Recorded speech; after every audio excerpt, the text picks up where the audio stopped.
हमारी जमीन के ऊपर अजीबोगरीब तरह के फिनोमिनाज एक लंबे अरसे से जारी हैं। रेगुलर इंटरवल्स पर होने वाले इन फिनोमिनाज में से कुछ को तो साइंस डिसाइफर कर चुकी है, मतलब साइंस को उनकी समझ आ चुकी है, लेकिन अभी भी हमारी इस दुनिया में कई ऐसे अजीबोगरीब फिनोमिनाज रूनुमा होते रहते हैं जिनकी समझ अभी तक साइंस को भी नहीं आई। ये सारे फिनोमिनाज आपकी क्यूरियोसिटी को एक अलग ही लेवल के ऊपर लेकर जाने वाले हैं। तो डेफिनेटली आज की ये वीडियो बेहद इंटरेस्टिंग होने वाली है, सो इसे एंड तक पूरा जरूर देखिएगा।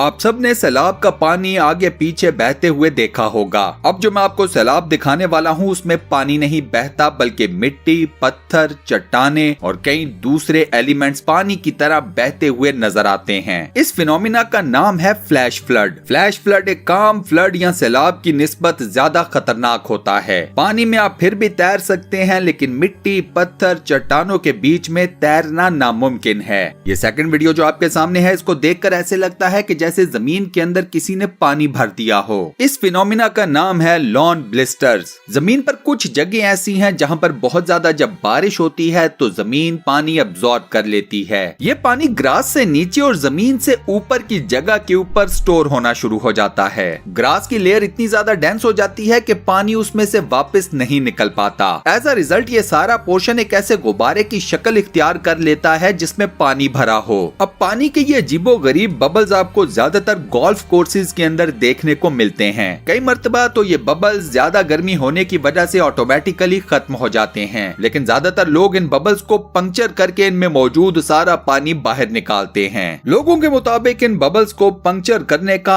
अपना एक अलग सा मजा, अपनी एक अलग सी सेटिस्फेक्शन है। वैसे दोस्तों, क्या आप लोग ऐसे बबल को किसी चीज से पंक्चर करके ये मजा और सेटिस्फेक्शन उठाना पसंद करेंगे या नहीं? मुझे कमेंट सेक्शन में जरूर बताना। इसी के साथ साथ चैनल को सब्सक्राइब भी कर लें और बेल के आइकन को प्रेस करके ऑल नोटिफिकेशंस को भी क्लिक कर दें। दुनिया में कई ऐसे इलाके हैं जहां पर सर्दी का मौसम काफी ज्यादा शदीद होता है और वहां पर शदीद ही किस्म की बर्फबारी होती है। इन जगहों के रहने वाले बर्फबारी की सूरत में आने वाली बर्फ को हटाने के लिए कई तरीके इस्तेमाल करते हैं, लेकिन अगर बात की जाए आइस स्टॉर्म की तो फिर ये सारा मामला बिल्कुल डिफरेंट हो जाता है। आइस स्टॉर्म का फिनोमिना आम स्नोइंग या बर्फबारी से बिल्कुल मुख्तलिफ है। जब किसी इलाके में आइस स्टॉर्म आता है तो वहां पर एक इंतहाई ठंडी किस्म की हवा चलती है जो कि हर नमी वाली चीज को फ्रीज कर देती है। जैसे आप अपनी स्क्रीन के ऊपर देख रहे हैं, एक गाड़ी के ऊपर बर्फ की मोटी सी तह जम गई है जिसे एक शख्स एक मैलेट से तोड़ने की कोशिश कर रहा है। इस वीडियो को जरा गौर से देखिए, आपको ऐसे लगेगा कि दो लोग समुंदर के अंदर पानी के ऊपर चल रहे हैं। जी हाँ, चल रहे हैं, तैर नहीं रहे। वेल, ये वीडियो इंडिया में मौजूद मशहूर जमाना हाजी अली दरगाह की है। साहिल के किनारे और हाजी अली दरगाह को आपस में कनेक्ट करती है एक रोड। जब समुंदर में हाई टाइड आती है तो ये रोड पानी के अंदर मुकम्मल तौर पर डूब जाती है। अब उस वक्त जो लोग इस रोड के ऊपर चल रहे होते हैं, अगर आप उनको साइडवेज देखेंगे तो आपको ऐसे लगेगा कि वो लोग किसी रोड के ऊपर नहीं बल्कि पानी की सतह के ऊपर चल रहे हैं। अब जो वीडियो आप लोग देख रहे हैं ये एक कंस्ट्रक्शन साइट की है जहां पर जमीन एक बबल की तरह या यूं कह लीजिए एक ट्रैम्पोलिन की तरह बिहेव कर रही है। ये बात ज़हन में रखिएगा कि ऐसी जमीन के ऊपर ना तो किसी भी किस्म की कोई बिल्डिंग खड़ी की जा सकती है, इवन के सीवरेज सिस्टम भी नहीं बनाया जा सकता, गटर्स तक नहीं बनाए जा सकते। सामने नजर आ रहा है जमीन बिल्कुल ड्राई है, इसके नीचे किसी भी किस्म का कोई पानी नहीं है। इस फिनोमिना की रीजन ये है कि इस जगह के ऊपर पहले जमीन को खोदा गया था और वहां पर पानी जमा हो गया था। इस पानी को सुखाया नहीं गया था, ना ही बाहर एक्सट्रैक्ट किया गया था, निकाला गया था। इस पानी के ऊपर रेत और मिट्टी को दोबारा से डाल दिया गया। रेत और मिट्टी ने सारे पानी को सोख कर लिया। एज अ रिजल्ट यहाँ पर रेत और मिट्टी ने उस तरह से बिहेव करना शुरू कर दिया जिस तरह बीच के ऊपर गीली रेत बिहेव करती है। आप पैर उस गीली रेत के ऊपर रखते हैं और आपका पैर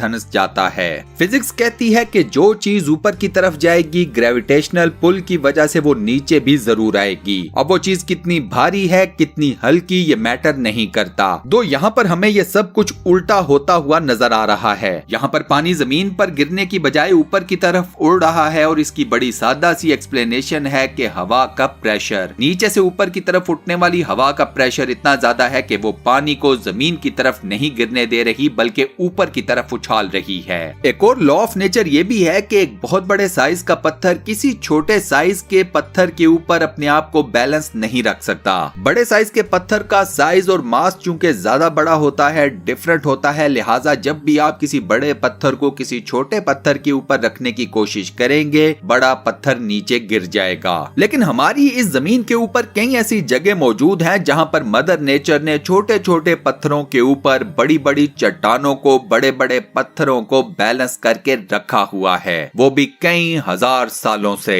अमेरिका की रियासत कोलोराडो में पिछले 290 मिलियन सालों से एक बहुत बड़े साइज का पत्थर एक छोटी सी क्लिफ पर बगैर किसी सपोर्ट के खड़ा है। फिनलैंड के अंदर भी 7 मीटर चौड़ा एक बहुत बड़ा पत्थर, इनफैक्ट आप इसे अगर एक चट्टान कहें तो गलत नहीं होगा, एक छोटे से बेड रॉक के ऊपर बगैर किसी सपोर्ट के खड़ा है। बाय द वे, साइंस के मुताबिक अर्थक्वेक्स या जलजले भी इन पत्थरों का बैलेंस खराब नहीं कर सके। है ना इंतहाई हैरान कर देने वाली बात। अगर आप भी ऐसा ही सोचते हैं तो मुझे कमेंट सेक्शन में जरूर बताना। साल 2018 में ऑस्ट्रेलिया के अंदर रेनबो बीच का एक बहुत बड़ा हिस्सा सिर्फ एक ही दिन में, इनफैक्ट कुछ घंटों के अंदर पूरे का पूरा पानी में गर्क हो गया। मजे की बात यह है कि इसी बीच के इस हिस्से के ऊपर 24 घंटे पहले टूरिस्ट की एक बहुत बड़ी तादाद एंजॉय कर रही थी। ये फिनोमिना रूनुमा हुआ पानी के प्रेशर या दबाव की वजह से और मिट्टी के स्लिप होने की वजह से। पानी के दबाव के सामने मिट्टी ज्यादा देर तक नहीं टिक सकी और टूट टूट कर पानी के अंदर गर्क होती चली गई। ऑस्ट्रेलिया की हुकूमत ने अब टूरिस्ट को बीच के इस हिस्से की तरफ जाने से मुकम्मल तौर पर मना कर दिया है। माहिरीन के मुताबिक पानी के प्रेशर ने सबसे पहले इस बीच के नीचे वाले हिस्से को अपने अंदर डिसॉल्व किया।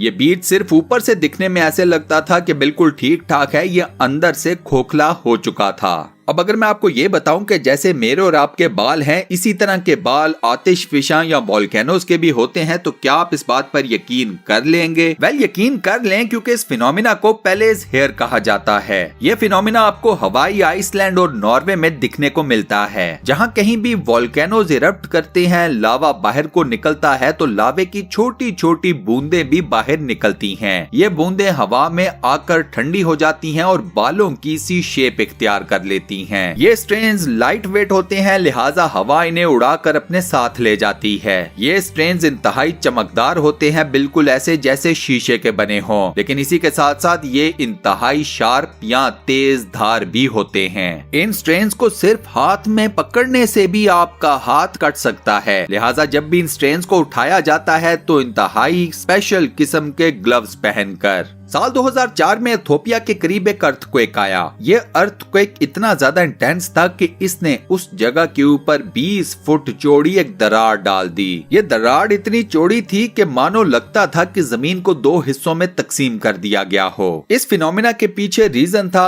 Underground volcanic eruption. ये वोल्केनिक इरप्शन लावा को जोर से जमीन से बाहर निकालने की कोशिश करती है और नतीजा जमीन पर बहुत बड़े बड़े क्रैक्स पैदा हो जाते हैं। यही क्रैक्स जमीन को मुख्तलिफ टुकड़ों में तकसीम कर देते हैं। अब जो स्क्रीन के ऊपर आप लोग पिलर्स देख रहे हैं, ये कोई आम पिलर्स नहीं हैं। इन पिलर्स को फॉर्म करने में और इनको शेप देने में सबसे बड़ा एलिमेंट है वोल्केनिक इरप्शंस का।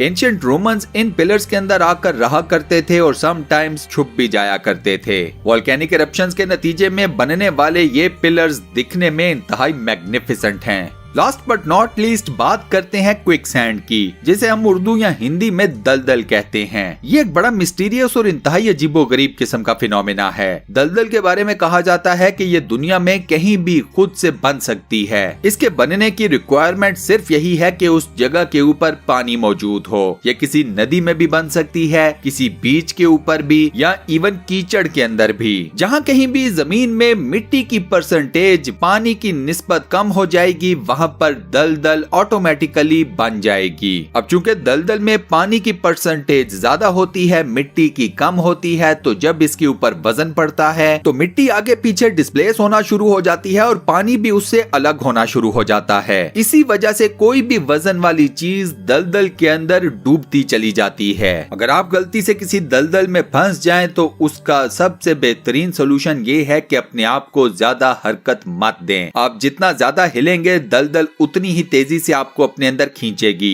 बाय द वे आपको यहाँ पर यह भी बता दूं कि दुनिया में मौजूद ज्यादातर क्विक सैंड्स इतनी गहरी नहीं होती कि एक इंसान को पूरे का पूरा अपने अंदर निगल लें। और इसी के साथ दोस्तों हमारी आज की ये वीडियो यहाँ पर होती है दी एंड। आज की वीडियो में मैंने आपको जमीन के ऊपर होने वाले जितने भी अजीबोगरीब फिनोमिनास के बारे में बताया। कौन सा फिनोमिना आपको सबसे ज्यादा पसंद आया, आपको सबसे ज्यादा अमेजिंग लगा, मुझे अपनी चॉइस कमेंट सेक्शन में जरूर बताइएगा। इस वीडियो का फीडबैक देना मत भूलना, मुझे आपके फीडबैक का इंतजार रहेगा।